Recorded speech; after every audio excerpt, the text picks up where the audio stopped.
Hey guys, I'm Jacob. You're watching the Preppers Bunker Outdoors. Today we have special guest Jonathan Valentine, the CEO of a stock holding company whose subsidiary, 1791 Management, recently wrote a letter to Black Rifle Coffee that has been causing a bit of a buzz. Jonathan, thank you. I'm glad to have you on here, and let's talk about what's going on, because as an infantryman, I'm just a soldier that got out and have been doing what I can to live my best life. I don't know all the terminology and the stuff that we've got going on here. I remember reading about this, understanding the gist of it, but not feeling like I could grasp it well enough to share it with my audience. So thank you for coming, and hopefully you can help us dummies understand what's going on here. First, I certainly wouldn't call you dummies. I mean, my best friend, literally my best friend, is my dad. I bought a house. He lives directly across the street from me. And so dummy is, I mean, about the least thing I think about anybody. I think that people are just, they go into a certain niche and they're good at one thing, but there's no such thing. Who's anyone to judge intelligence? You know what I mean? Yeah. So I might be the exception, but that's all right. So you wrote a letter to Black Rifle Coffee through this subsidiary of yours. And what really is it that Black Rifle Coffee, or maybe I should say Evan Hafer, did? The interesting thing is, I'm never been public or anything. I mean, primarily what we do is we manage a lot of assets we have a bunch of different companies, but we manage a lot of assets for other institutions.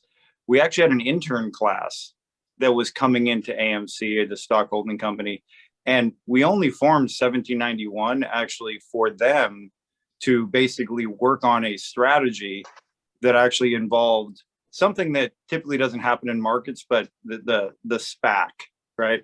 And so they were actually working on an arbitrage, and they owned a lot of these different companies.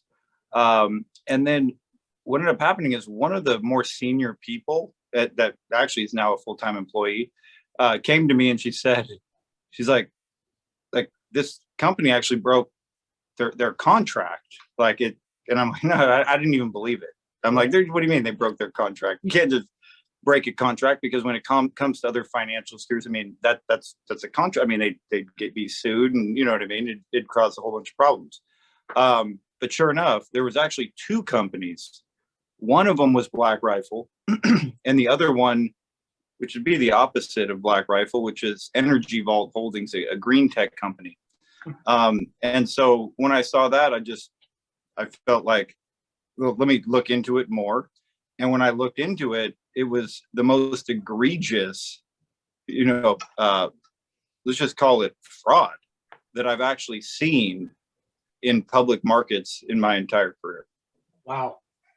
And so it wasn't so much that I felt an obligation to actually write a letter to Black Rifle, saying that they fix it, because the company's owned, when you say Evan Hafer is the CEO of a company, right? And his obligation is to run the company to the best of his ability for the benefit of, his stakeholders, which would include the public. So it's not his money, and the fact that, in essence, and I can go through some of those details to make it real simple about how he took the money, but it wasn't a question like the answer was, I couldn't. It was just I have a responsibility, right. So I took it on personally, and I wrote a letter, and I thought they would behave a certain way, which is in a professional way. And sure enough, Energy Vault did behave in a professional way. I wrote them the same letter. And they voluntarily restricted all of their insider stock until 2025. But the opposite happened with Black Rifle. Yeah. They started slandering and saying, against my reputation, which is interesting because I don't think anyone cares about me personally or anyone even knows me personally. So I don't know what slandering me, what people really cared about was their money. Right. Well, so that's what caused me to write the letter. And you said your father is a veteran himself. Mm-hmm. And it seems to me Black Rifle Coffee talks a lot about how much they do for the veteran community. And I've always said that they only do enough to advertise that they help the veteran community. But it seems to me like what they did in this instance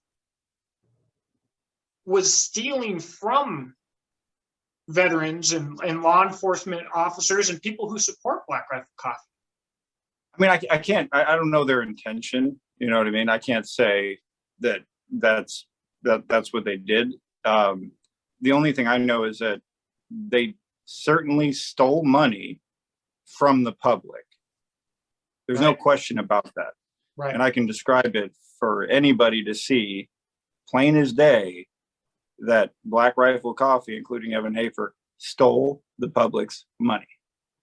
So how did they do this? And why are you the only guy who saw it? Why isn't everybody talking about this? I don't know. They in fact they are, but I mean, in the investment arena, right, with big investment banks and big attorneys, Kirkland and Ellis is their attorney. Okay, they're one of the top securities attorneys. Their same thing with Latham and Watkins. So we have our own securities attorneys. You know what I mean? And it's not cheap, right? And the public doesn't have the resources, when their money gets taken. I can give you examples because a lot of people called after I wrote the letter who had lost a lot of money. And it's like, I mean, they're screwed, right? I mean, they don't have the resource to take on Kirkland and Ellis, one of the top, Wall Street law firms. Right. But to me, it was like, it's the right thing to do because it was so egregious. Yeah. And so even after that letter, there were so many phone calls I received. And it wasn't even me personally, actually, it was a bunch of my staff, especially a lot of the interns, because they're affiliated with 1791 and they're receiving all these calls, and a lot of them were veterans. Really? So, and talking to them, I was like, well, I did add some color to the letter, but I was dead serious when I said that they violated their own code of conduct, and I gave them an opportunity to actually remedy that. Right. But they didn't respond, and they did the opposite. They went on the attack. And so here we are today, and Black Rifle's still on the attack. Well, what's interesting about that is, when I made my first videos, JT Allen reached out to try and intimidate me. And then a bunch of their followers, they had a bunch of fake reviews written on my businesses, trying to attack my business, and did the same thing. And it struck me as like a bunch of middle schoolers fussing out there. But so how exactly did they do this? How did they steal the money from the public, or what did they do that tipped you off? How did they do it, and how can we see that? Okay, so that's exactly right. So someone tipped one of my own staff, like I said, one of the better persons in our internship class is the one that tipped me off. And so then it was like, okay, a breach of contract was how it started. Right. And by the way, there's dialogue that's happening this whole time. I mean, I'm talking to Kirkland and Ellis attorney, and I'm talking to them that represents Black Rifle. I'm also talking to McCormick, who's the general counsel for Black. I mean, there's a lot of dialogue that goes on way before I ever wrote that letter. Right. Because I was literally, that's kind of a last resort. Right. And so, but it just kept getting worse. But for a layman to see it, and maybe some of this stuff seems technical, but the staff did put out like a report on Black Rifle Coffee. And it actually shows a timeline, but I'm going to make it kind of really simple, because the breach of contract is one thing, the warrants are one thing, and all that stuff sounds complicated. But what's important is being able to communicate something I could teach to my 10-year-old, right? Which is, I guess, if you think about the OJ case, it's like, well, if the glove doesn't fit, acquit. Right. Like, let's which we all know he's guilty, but this one is everyone can tell for themselves. So what I've even said to our own attorneys is like, attorneys always want to make things complicated. Mm-hmm. Let's just make it as simple as possible. Okay. If you can count to 20, then all you got to do is be able to count. So I actually because, you called me earlier today to do this interview, and I appreciate that. And so I'm like, look, I get to do the 20 above 20. And so anyone can do it, because I've gone through this exercise with the attorney. I'm like, I don't want to hear all that nonsense. Really, what I want you to say is it's pretty simple. I don't care about all their motions, all this stuff, because, by the way, it's just the bills are just rolling in, just so you know, because their intention, the legal system, isn't necessarily designed to get, like I said, get justice at a certain pace. Right. And so, attorneys just love making it more complicated. So I have to keep reminding them it's 20 above 20. And so usually what I do is I go through and I just have a printout, which everyone has access to. It's on Yahoo Finance. And if you go to Yahoo Finance, you can put in their stock ticker, which is BRCC, and you can go to the historical data. And then on that historical data, it'll show you their close price. So forget about market manipulation or anything else. If you go to their close price, the only way that they got awarded all these additional shares, which Evan Hafer and Black Rifle filed to get awarded hundreds of millions of dollars worth of shares to themselves under a provision that basically says if their stock price, which everyone gets their stock price on Yahoo, it has their closing price. Right. I mean, if you look up right now, I think they closed below $8 today. Wow. But if you look, what it essentially says is, in order for them to get all this stock, they have to basically, their stock price has to be above $20 for 20 days. Okay. In which case, if they're above $20 for 20 days, they get this stock. Right. So if you go to Yahoo Finance and you count how many days. So I have a sheet in front of me, and the first day that Black Rifle Coffee stock traded was on February 10th of 2022, this year. It opened at $14.72. It closed at $15.64.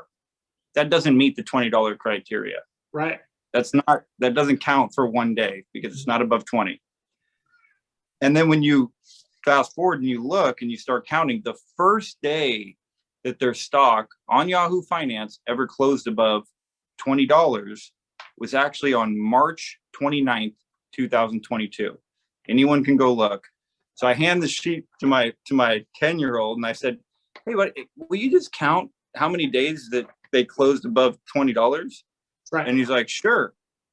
And he's like, okay, well, the first day was on March 29th. That's 1, 2, 3, 4, 5, 6, 7, 8, 9, 10, 11, 12, 13, 14, Dad. 14 days. Yeah. And I said, yeah, because after that, then it never came back above 20. And so they took the money, right, son? Right. He's like, well, how do I know that that's the rule? And I said, well, it's pretty easy because it says in the contract, which is, which is right here. And I'll read the exact terms that it says in the contract. Yeah. Which has been available. And by the way, I'm not the only one that understands. If you look at, even the Reddit crowd understands. I can give you a summary of what the Reddit crowd said. The Reddit crowd, not solicited by me, was 1, take the company public; 2, miss their S1 filing; 3, awarded himself stock 2.1 million shares; 4, announced removal of warrants; 5, awarded himself more stock 2.1 million shares; officially removed exercisability. Today, stock 9.78, which is actually way back.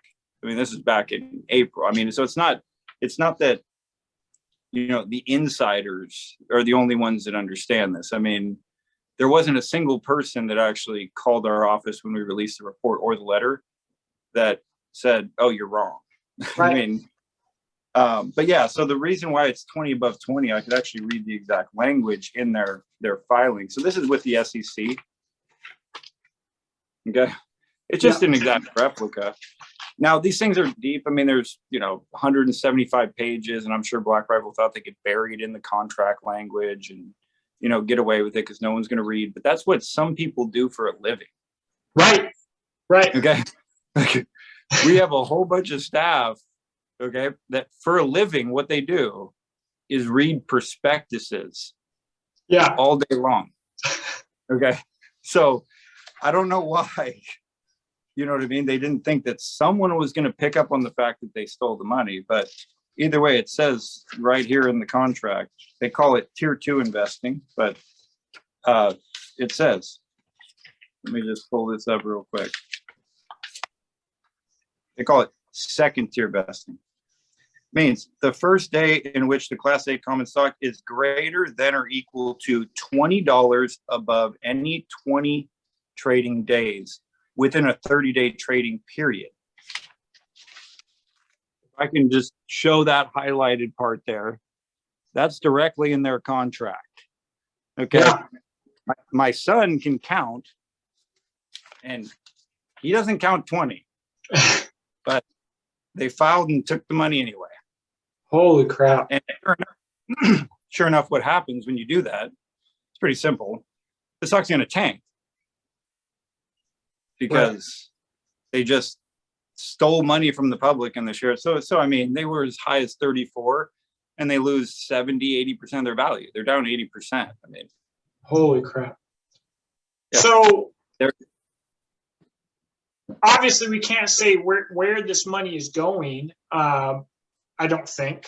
Maybe we can. But I know that the last thing that I talked about with Black Rifle Coffee was them opening up to start making a lot of political donations, and they've started paying a lot of politicians. And, you know, Evan Hafer has a history of donating to Obama, to Tulsi Gabbard, etc. Aren't there Democrats that are like intrinsically involved with Black Rifle Coffee that are just getting rich right now? That's actually funny you asked that, Jacob, because excuse me, because initially everything just, these are contracts, right? I mean, that's how we look at everything, right? Right. So we make risk and reward decisions. We deal with contracts, which you assume that they abide by them. If they don't, there's a problem. Right. And so usually people abide by them. And in which case they didn't abide by them. But then when we started, like, you know, everyone's kind of wondering, well, why would they even do this? Because it's so rare, just so you know. Yeah. This is like nothing I've ever seen. Okay. This kind of egregious stealing of money is nothing I've ever seen. So then, you know, everyone keeps sending me, you know, they come up with this report and they show all the facts, the contracts, you know what I mean? Exactly what they did. And then I start seeing a bunch of, you know, different videos are getting sent to me by the staff about, like what you were saying, Evan Hafer donating money. And I actually kind of blew it all. I'm just like, whatever, that's not even, I don't know. Right. You know what I mean? It's not my area of expertise. But then as kind of going through what they kept sending me, it's like, well, let's look at why they didn't respond. And all I did was I asked them to do the right thing via the letter. Right. They didn't respond. And I said, look, because we will hold you accountable. Right. Right. And they never responded. And so we filed the lawsuit. Okay. All they had to do was answer and remedy it, but they didn't. We filed the lawsuit, and all I did was do exactly what I said I was going to do. Right. So, but then all this other stuff comes up, and it's like, I can't even believe the board of directors would allow this to, like, what, you know what I mean? Right. Because there's got to be other professionals that are in this business that understand you don't do this and get away with it. You know, people have gone to jail. People have gone to jail for this, for a lot less, actually. Wow. So to me, I'm like, man, they're really running a big risk of prison by even fighting this. Right. But so when you start looking into it and they start showing me the composition of the board, because they all have to be pari passu, they all have to be in, you know what I mean? They know what's happening. Right. And Glenn Welling is the one that actually Engaged Capital, which is like another hedge fund that's like right up the street actually for me, next to my old stomping ground, because I was an executive at Pacific Life Insurance Company, and he's in the small little building there. He's the one that actually took Black Rifle public. Oh, wow. And so obviously he knows, you know what I mean? Right. And so then I started looking at the composition of the board, and it's like, wait a second, George Munoz is on the board, which Munoz is a prominent Chicago Democrat. Right. And I'm not, this isn't my own opinion. This is just, I look on Wikipedia. Right. Yeah, I just look on Wikipedia and I see he's a prominent, I mean, he was, appointed to the Obama-Biden administration, and then going back to the Clinton administration back in like 93 or something like that, and had something to do with Enron. And so these are all kind of detailed. And I'm like, wow, that to me seems like actually another risk to the public. Yeah. Because they're managing, when people ask me, well, what stock should I buy? You know what my advice is? Well, essentially when you buy a stock. We're almost out of time here, man. I hate to cut you off. We've got about 15 seconds left. But hey, I need to have you back on here, man. We need to talk about lawwow.org. A lot of these lawsuits have been made public, and stuff that I was not able to find in the past. There's a lot of exciting stuff to talk to you about, and I love talking to a professional who knows what they're talking about. And this is something that's so far away. Hey guys, thank you for watching. This is my first podcast video. There will be more to come. I will try and get Jonathan back out here for future videos. He was a fantastic guest to the channel, and I have a lot of people that I want to get in on future podcasts as well. Please bear with me, because I know that this first episode is not exactly what I would have wanted. It did cut off short. Video quality can be improved. We will move forward from here. I encourage you to go to lawwow.org. I'm going to it'll be the first link in the description box below, and you can see where a lot of these court cases, even if they were settled out of court, are listed there completely free, and there's a lot of stuff for you to see about Black Rifle Coffee on there. So the first link below will be lawwow.org. Underneath that, you can see how you can support this channel through my business, Beach and Tactical, or Exodus Knife and Tool, through my Patreon, through Buy Me a Coffee, through my affiliate links, through all that stuff. It'll all be in the description box below. Your support makes what I'm doing possible, and while all these other people and entities are made possible through sponsorships, through the big names that tie their hands and don't let them speak the truth, this channel is made possible through your support. So you're going to get the best information that I can get in the most truthful manner, as best as I can give it. Once again, thank you for watching. Please stay tuned, and we're going up from here, and I cannot wait. Have a blessed day. Bye.